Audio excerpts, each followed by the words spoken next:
Hey there, welcome back to the channel. Today, we're tackling a big question.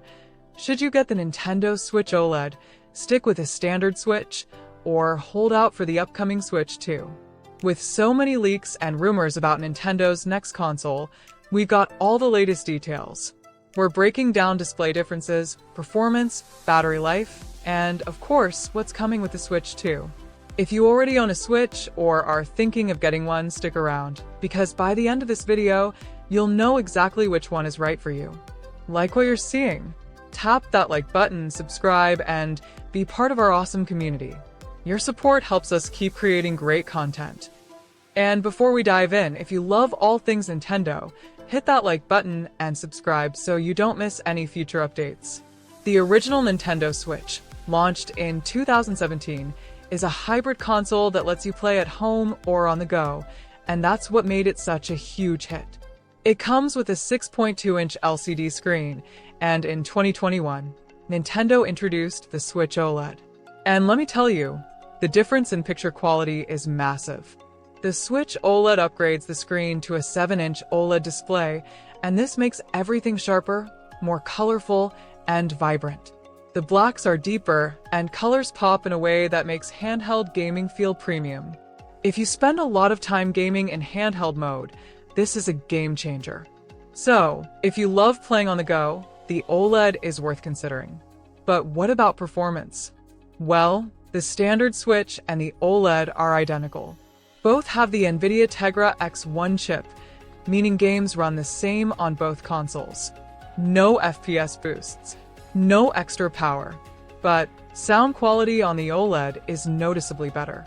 Upgraded stereo speakers make games more immersive, which is great for handheld gaming. Battery life. It's about the same on both models, 4.5 to 9 hours, depending on the game. But the OLED model feels a little more efficient even with the bigger screen. So if you're looking for more power, the Switch OLED won't give you that. The real upgrade is the screen, speakers, and slightly better battery life. Now, before you rush to buy any Switch, let's talk about a huge issue Nintendo still hasn't fully fixed: Joy-Con drift. If you haven't experienced it yet, Joy-Con drift happens when the controller starts moving on its own even when you're not touching it. Super frustrating, especially in games that need precise movement, like Super Smash Bros. Or Mario Kart. Sadly, both the Switch and Switch OLED suffer from this problem, and Nintendo hasn't officially addressed it in hardware updates.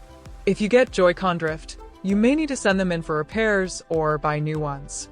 But the biggest question right now? Will the Switch 2 finally fix Joy-Con drift once and for all? If you're thinking of skipping the OLED and waiting for the Switch 2, you're not alone.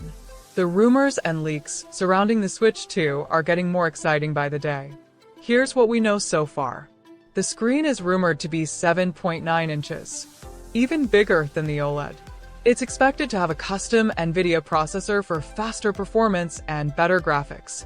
It may come with 8 GB of RAM and 64 GB of storage, making it more powerful than ever.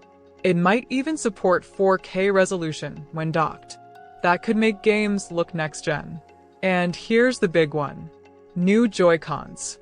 Some leaks suggest they'll attach magnetically instead of sliding on rails.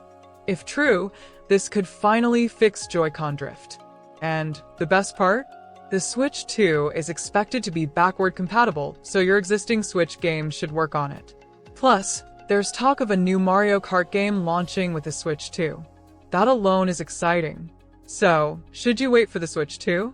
Well, if you want the best possible handheld experience right now, the Switch OLED is a fantastic upgrade. The screen is amazing, the sound is better, and it feels premium.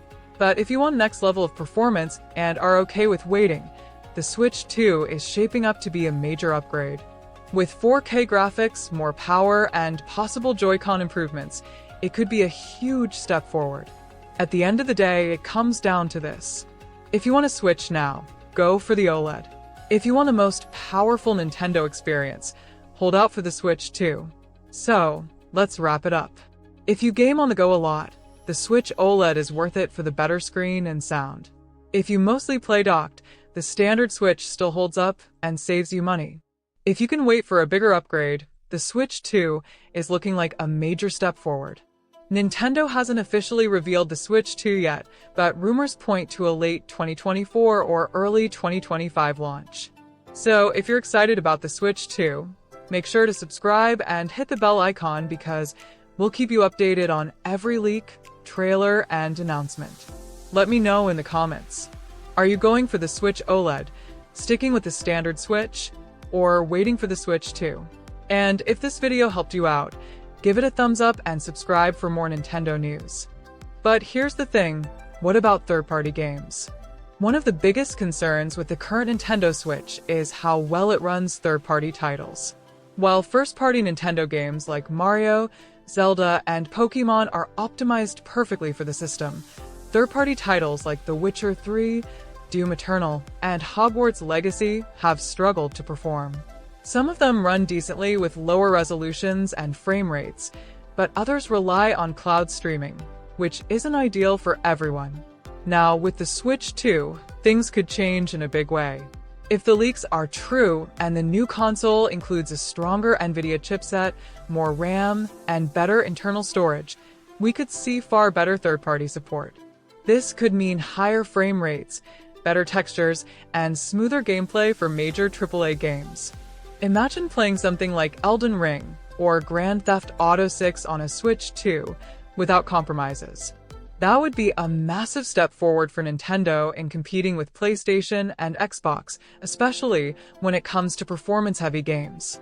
Now, here's an interesting question. Will the Switch 2 launch with an OLED screen like the latest model, or will it start with a basic LCD version and later upgrade? Nintendo has a history of releasing improved versions of their consoles over time. Just look at the 3DS lineup. It wouldn't be surprising if the first version of the Switch 2 has an LCD screen and an OLED version arrives a year or two later. If that happens, some players might wait even longer to get the OLED model. The standard Switch OLED was such a big upgrade visually, so Nintendo may try to use the same strategy again to keep selling new hardware over time. Either way, if you care a lot about screen quality, that's something to keep in mind. Alright, let's talk about price. The Nintendo Switch OLED currently costs $349, while the standard Switch is around $299.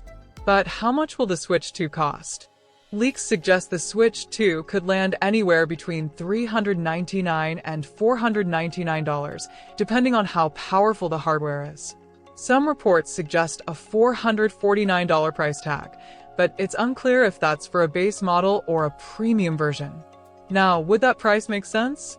Let's compare it to competitors. The PlayStation 5 Digital Edition costs $399. The Xbox Series X costs $499. The Steam Deck starts at $399.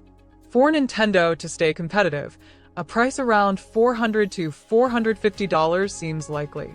Anything higher than that, and it risks pushing casual gamers away. That being said, Nintendo is known for keeping costs lower than PlayStation and Xbox, so if they find a way to keep it under $400, that would be a game changer. One of the biggest questions about the Switch 2 is whether it will support old Switch games. Right now, Nintendo has hinted that they want to keep backward compatibility in place. This would mean you could play your current library of Switch games on the new system without having to repurchase them. But there's one possible catch. How will physical cartridges work? If Nintendo decides to change the game card slot on the Switch 2, older physical Switch games might not work unless they provide some kind of adapter. That's something to watch out for when Nintendo makes the official announcement. However, digital games are almost certainly going to be supported. With most modern consoles pushing digital purchases, Nintendo would likely let players bring over their digital Switch games to the new system. That would be great news for anyone who has built up a huge collection on the Nintendo eShop. Now, let's talk about the dock. One of the Switch's best features is its ability to switch seamlessly from handheld mode to docked mode. That's what makes it a hybrid console and sets it apart from PlayStation and Xbox. So, will the Switch 2 keep the same docking system? Leaks suggest yes, but with some improvements. First, The dock might support 4K resolution, which means when you plug the Switch 2 into your TV, it could output games at 4K instead of 1080p like the current Switch. Second, faster data transfer speeds.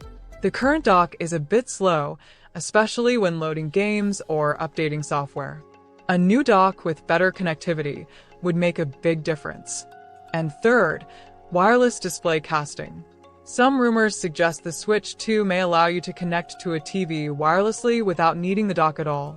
That would be a huge upgrade for people who want to game on the big screen without messing with cables. Now, let's talk about the most important thing, the games. What new games could launch alongside the Switch 2? Here are some of the strongest possibilities based on leaks and industry trends. Mario Kart 9, the first brand new Mario Kart game since 2014. Zelda Tears of the Kingdom Deluxe, a next-gen enhanced version of the latest Zelda. New 3D Mario game. Think Super Mario Odyssey 2 or something brand new. Metroid Prime 4. This game has been in development for years, and it could be a perfect fit for the Switch 2 launch. Pokémon Legends sequel. A follow-up to Pokémon Legends Arceus in an open-world format. And of course, we'll probably see remasters of older Nintendo games, especially ones that would benefit from the improved graphics of the Switch 2. So, to wrap it all up, is the Switch 2 worth waiting for? If you already have a Switch and want something more powerful, waiting for the Switch 2 makes sense. The improved graphics, stronger hardware, and potential 4K support could be a big jump forward. But if you just want the best possible handheld experience right now, the Switch OLED is still a great buy, especially if the Switch 2 ends up costing significantly more. Ultimately, it depends